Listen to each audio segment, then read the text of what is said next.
Hey, what's up everyone? Welcome to 90 Day Fiancé latest news. In San Diego, the kind of spring evening when the sky hangs lavender just a little too long and the ocean air whispers through palm trees, the evening was abnormally quiet. Liz Woods sat at the edge of her hotel balcony, glass of chilled rose in hand, phone face down on the table somewhere between the gentle crash of waves and the distant buzz of city traffic. She was not ready to view it. Silence in her apartment was emotional as much as physical. Though she had parted from Jayson almost 2 months ago, the echoes of that last quarrel still echoed in her memory like a church bell. The door closed with a bang. The way he uttered her name, hurt, perplexed, dubious. And the expression on his face as he discovered the text message alert shining from her phone screen, that of someone only known as C. Jayson asked not who C was. He was not obliged, of course. Liz's look had told him all. But that was only the end. You would have to go back months before, to the night Liz Woods met C, to grasp the maelstrom currently whirling about her. Held in a discreet high-rise in downtown Los Angeles, it was an invitation-only rooftop networking event. Liz had not even scheduled travel. She barely kept things together with Jayson, burned out from the end of the Big Ed saga, and was emotionally exhausted. Her publicist, however, persisted. "It will be good to be seen," she had stated. "Just smile, drink champagne, shake a few hands." Liz never would have anticipated him. Tall, calm, clad in a slate-gray blazer without a tie, he stood at the far end of the rooftop bar sipping bourbon and staring at the city lights like someone who had created the skyline personally. He avoided going up to her. Initially not at first. He waited, watched her from across the patio while she smiled gently through discussions she did not care about, glanced at her phone every few minutes, and toyed with the stem of her wine glass like it was the only real thing in her hands. When she stood by the fire pit alone, far from the throng, he at last came over. "You are not really here, are you?" he declared. Startled by the voice, she turned and oddly calmed down. "Not, I think." "Neither am I," he responded, grinning in a way not too forced. "But this is the only place I could think to flee to tonight." That began it. Names were not traded among them. Their conversation focused on other areas than professions. She did not offer, and he did not inquire about her TV past. They simply discussed books, solo travel, and how sometimes the most significant events take place while no one is filming. That evening drew to a kiss-free finish.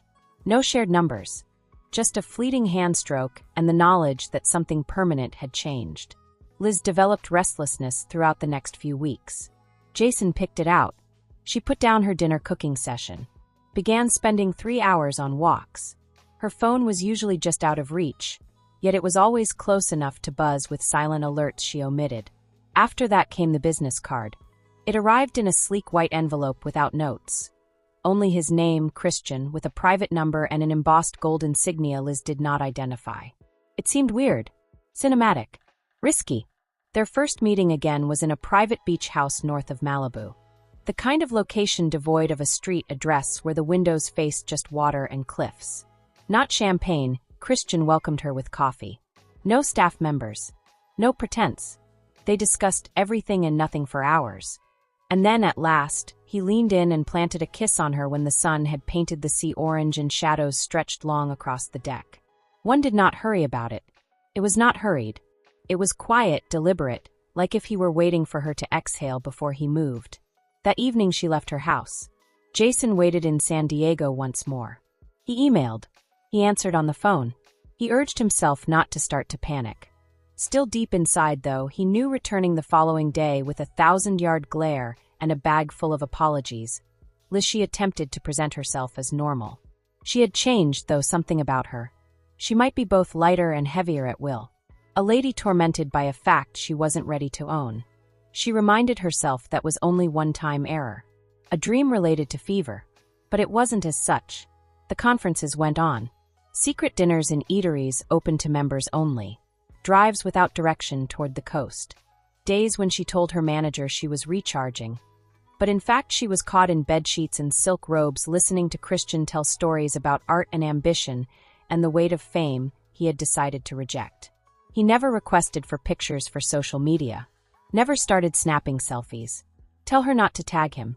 His universe was exact, computed, and off-grid. Liz began to hide her feelings in captions, half-truths, cryptic emoticons, pictures of sunsets and coffee mugs rather than people. Fans observed, and when a single picture showed her palm resting on a man's forearm, her pricey watch hardly visible, the internet went crazy. Then the leaked pictures came in. A tipster, probably from a hotel or restaurant, sent 3 pictures to a well-known gossip account. Liz and Christian strolling hand in hand at a boutique resort, drinking at the side of an infinity pool and gently kissing beneath fairy lights. The timestamp is _2 weeks before she squared up against Jayson. The story came apart. She was not only a reality TV star searching for love now. She constituted a villain, a cheat merchant, a woman who had passed on before closing the last chapter. Reddit forums sprang out like crazy. Proponents of TikHub broke out her every post. Her name trended for treachery rather than for a return. Still, Liz said nothing through it all. She vanished from Facebook, canceled a podcast interview, retreated to Christian's universe, where his rules governed and cameras trailed nowhere. But stillness in the arena of reality fame is never lasting. Whispers about Christian being from ancient money have started to surface. His family runs a series of opulent resorts all along the West Coast. He has been married previously, maybe still is. Liz might have entered a maze rather than a love story. Her fans wait as of right now. Some yearn for responses. Some wish she had been canceled. Others merely want her to tell her truth, that which she defines. Liz still keeps silence, though. Not because she doesn't care. Rather, she's scared she might have something real to lose for the first time in years. Deep down, too, a question looms like fog on the California coast. Was this love worth the cost? Alternatively, is the last heartbreak still around the next turn? This gossip is over. If you liked the video, then give your opinion in the comment box and stay with us by subscribing the channel. Thank you.